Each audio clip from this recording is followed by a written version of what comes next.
So ayan na po mga kabayan yung Catandala Bridge dito sa Ibaan, Batangas. So ito po yung i-update natin ngayong umaga, araw linggo, July 13, 2025. Dito po sa Kalumpang River, no? Napakahaba pala itong Kalumpang River dito po sa Ibaan, Batangas. Okay, samahan niyo po si Forecast Studio sa ating panibagong update. First update rito po sa Catandala Bridge. Wow! Magpawaw kayo mga kabayan sa napakagandang bridge na ito.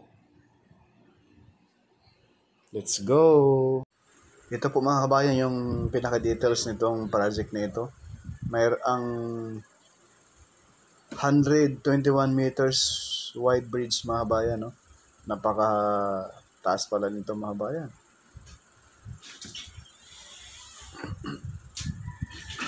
Ito ay kayo na lang po mag-comment mga kabayan, comment down below.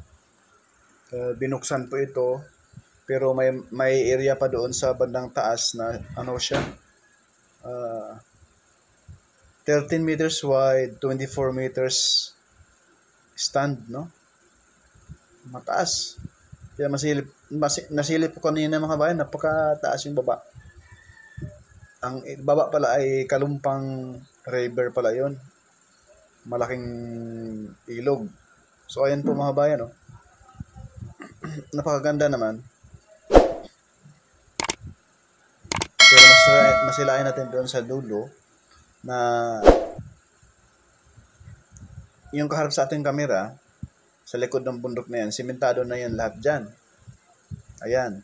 Yan po yung bridge na ito. Sarap lagyan dyan ng mga kainan sa dulo-dulo. Then, habang kumakain ka, masisilayan mo yung napakagandang view yan. Maganda talaga siya mga bayan, no? Nasaksihan natin kaganina, napakaganda. At dinarayo po ito ngayon ng mga vlogger. Yun nga lang, pagpunta natin dyan kanina, naligaw tayo. Inikot tayo na Google Map sa ibang lugar, pasaway.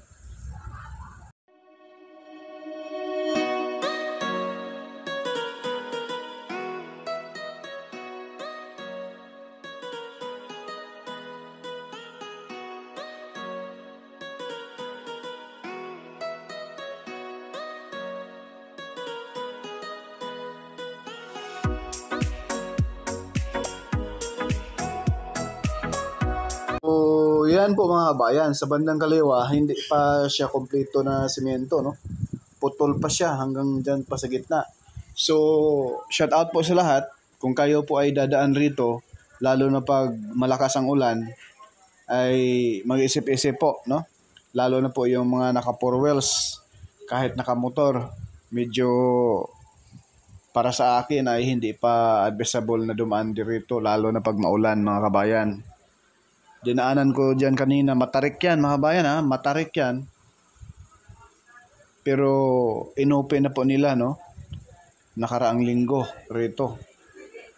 Ayan po, may mga sasakyan na dumadaan mga kabayan. Ayan, matarik po yan.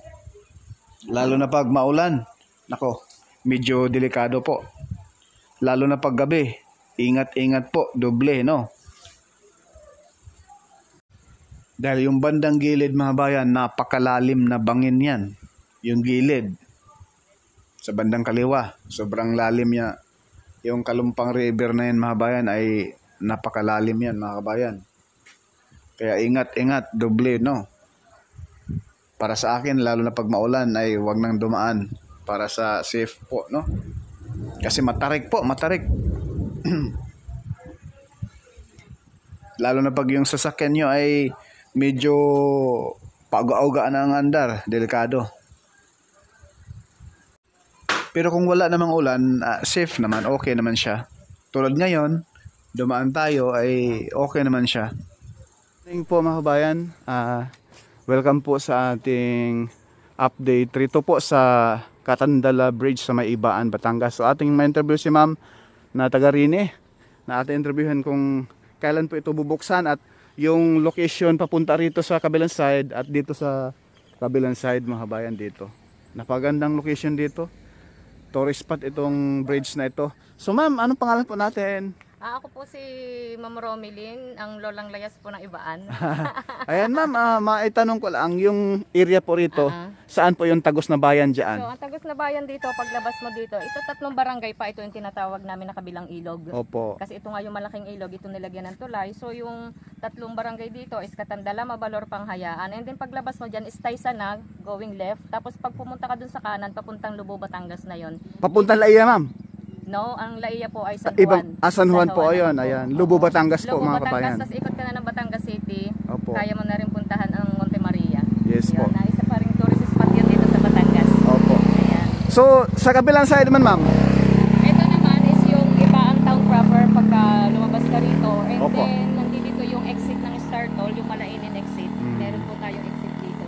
And then, meron din po tayong way dito to Batangas City and Tulipa City. Wow, ang kagandahan pala nitong tulay na ito ay access na rin po sa Star Tollway. Yes, ito po ang pinakamalapit na access. Kaya yung mga from Lubo, Taysan, at saka yung mga laylayan ng Rosario, Yes so po. pwede silang dito dumaan papuntang Star Toll. Ayan. Oo, exit sila ng Yan. Star Toll. Ma'am, salamat po ng marami Thank sa you information. po.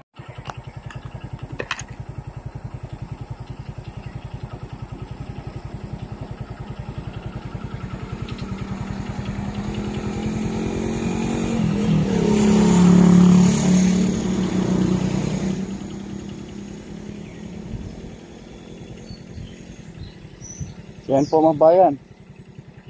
Cost ng pagtrabaho nito, 93 M. Ito sa Ibaan, Batangas po. 96 M. Oh. Yan. So dito na yung way natin. Papuntang Tiaong tayo.